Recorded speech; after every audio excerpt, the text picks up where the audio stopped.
minutes as we bring in our dear, close, longtime personal friend, Kyle Madson of Candlestick Chronicles 90 Wire, Niners Wire, and 95.7 The Game in San Francisco. Kyle, George Kittle practiced today. I think we kind of minimized the impact of George Kittle's absence last week. What could he bring to the game for Trey Lance this weekend? Well, I think, and by the way, I don't know what you think about the Cardinals, Damian, but I'm out on the Cardinals. Looking great things. No, I don't believe in the Cardinals at all, ever. No, I think we all are. And I want to be wrong about Kyler. I feel like things with Kyler and the Cards are really, really bad. And I don't want Kyler. I just feel like it's bad. I just feel like it's bad there in Arizona. Look, that kind of got swept under the rug. And Kyler was atrocious. Kyler was terrible. And with everything else going on in the world of football, like, kind of forgot about that. Even the fact that, like, he looked so good. Like, we just talked about that as opposed to what a rough outing that was for Kyler.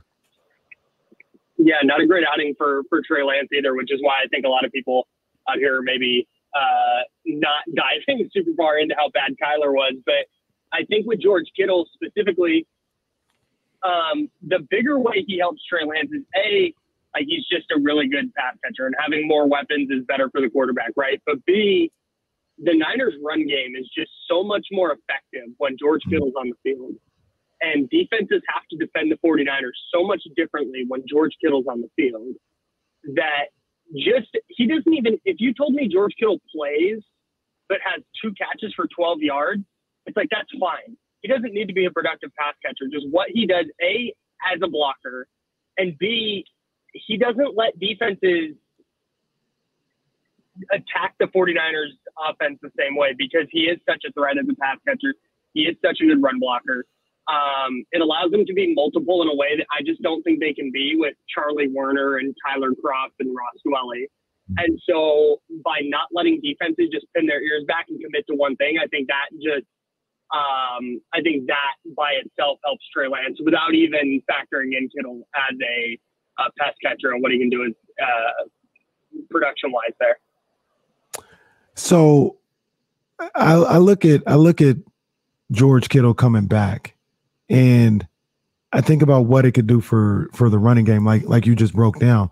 But what do you think that does for Trey Lance? Like, obviously he's a great ball player or whatever, but is that a safety blanket not only in the pass game, but do you think it helps protection-wise? Or like maybe they keep the tight end a couple times to chip block or just help protect? You think he plays a big enough factor in pass pro sometimes to help out Trey Lance? Yeah, maybe a little bit. He doesn't pass protect a ton, but it's definitely an option, like you said, especially if he's going to chip the defensive end and then just go leak out and just be an outlet. Like where Lance, when the protection breaks down, if he knows, like, all right, hey, there's George Kittle, I can just get the ball out to him. Like that's really helpful. And knowing that he is a player that creates yards after the catch and that he can rely on. Yeah, I think that definitely helps the quarterback. Specifically, you know, whether it's in pass pro or just knowing play breaks down, here's a little check down.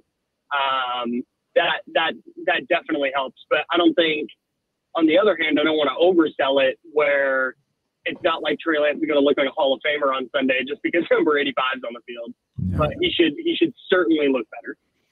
You know, that's something that we've talked a lot about this week, George Kittle and his ability on you know, the run block. Who the hell is running the ball this weekend, Kyle? Well, they're going to start with Jeff Wilson because Kyle's going to entrust him. God, dude, like, sorry, Kyle. I just don't get it. Like, why? Jeff Wilson's like the John Salmons of running back. Solid reference. Like, he's just around, and he's always around. And he's fine. Like, he's fine. Like, Jeff Wilson Jr. is fine. He is like a replacement level NFL running back. And you want those guys on your team because he knows where to line up. These are the things that are going to get him on the field. He knows where to line up. He can run the routes. He'll catch the ball. He'll hit the right hole. Is he going to be super explosive? Is he going to break a ton of tackles? No, but he knows what to do. He's not going to mess the play up. which is when you hear Kyle Shanahan talk about Tyrion Davis-Price and about Jordan Mason, he talks about playing without the ball. And, he said on, I think it was Monday or maybe it was Wednesday, but he said, we like how they run. We like their running styles. They're both aggressive downhill, but it's what do you do when you don't have the ball? And it's all those things that are going to come into play. So that's why I think you're going to see them lean heavy on Jeff Wilson Jr. I think you'll see another heavy dose of Devo. And then as far as whether it's Jordan Mason or Ty Davis-Price as the RB2, I couldn't tell you. I have no idea. Kyle's not allowed in the draft rooms anymore. This is it. If we're getting Jeff Wilson, like he's not rounds 3 and 4. He's not 1 through 4. Kyle Shanahan's not allowed anywhere near the war room. It's ridiculous. That's kind of one of the things that, like, Trey Lance and obviously we're talking about that, but like flying under the radar here, the Niners in the last 2 years have used 2 third-round picks on running backs. And neither of them were in uniform on Sunday. Wow. In a game where they could have used the talented running back. Like, if you're going to, and I saw Mike Silver, columnist for the Chronicle, God love him. He said, like, well, it's a wash if Jordan Mason is good and Ty Davis-Price isn't. It's a wash. And it's like, no, it's not. Because you could have gotten Jordan Mason and then picked a different player in the 3rd round who doesn't stink at football. And Ty Davis-Price might be awesome. Who knows? I don't know. But if he's not one of the players that's making an impact on Sunday when Elijah Mitchell is out, that's an issue. Like, that's why you use your 3rd-round pick on a running back, is because you think you can plug that guy in and play him right away. And so far, they're 0 for 2 in the last 2 years. And that's just, you cannot have that. Yeah, I'm the type of guy where, I kind of see the vision of Kyle Shanahan and John Lynch, and I give them the benefit of the doubt. That is inexcusable. Like, that can't happen where your 3rd-round pick, and we're not even talking about Aaron Banks either in this whole situation, but these guys can't even see the field. They can't play. Like, they can't even dress. I understand Jordan Mason and, you got Elijah Mitchell, who you found. That's all good and well. You can't have guys that you just can't see the field. Like, that can't happen. Yeah, no, that's, and I get not knowing the offense right away, and maybe you line up in the wrong spot here and there. But yeah, if it's an issue with running, like with the ball in his hands, like you can't. I don't know how that happens. That's bad. Kyle, you feel like there were more positive takeaways from Sunday's game than negative ones? Not necessarily, but I don't think it was this huge disaster. Like, the discourse all week, you would think that Trey Lance threw every ball into the 3rd row and their defense couldn't stop a nosebleed. And, you need to do a lot of things right to win a football game. And I'm not absolving the 49ers. Like, they made a ton of mistakes, Lance included. The Bears had a chance to take the game, and they did. But on the other hand, I look at that play like Dre Greenlaw's face mask. The Niners going to stop there. They might go win, 13-0, and we have an entirely different conversation. So while I wouldn't necessarily say there's more positive takeaways from the game than negative, I would say that the game as a whole wasn't this kind of like end of the world, slam the panic button that we kind of heard, especially on Bay Area radio. I'm not sure how it was for you guys, but out in San Francisco, it was like panic time. Everything's awful, and it's like, well, a couple plays didn't go their way. And they ended up losing. That happens in the NFL sometimes. So, yeah. One of the things we were talking about earlier in the show, I kind of brought up. We talked about the play calling from the Chiefs Chargers game on Thursday night, and I can't remember exactly, but it was like 35 pass attempts to 20 runs for the Chiefs, and like 20 runs for the Chargers, and 48 pass attempts. And I thought about Kyle Shanahan. I'm like, Kyle Shanahan would never. He would never. And I had the question of, while I don't think he would ever, I mean, you can find games here and there where he threw 38 times or 40, and they're trying to come back, or that's the way the game would have called for. But just in general, the way he looks at football, he doesn't seem to be into playing that type of way. Is that okay?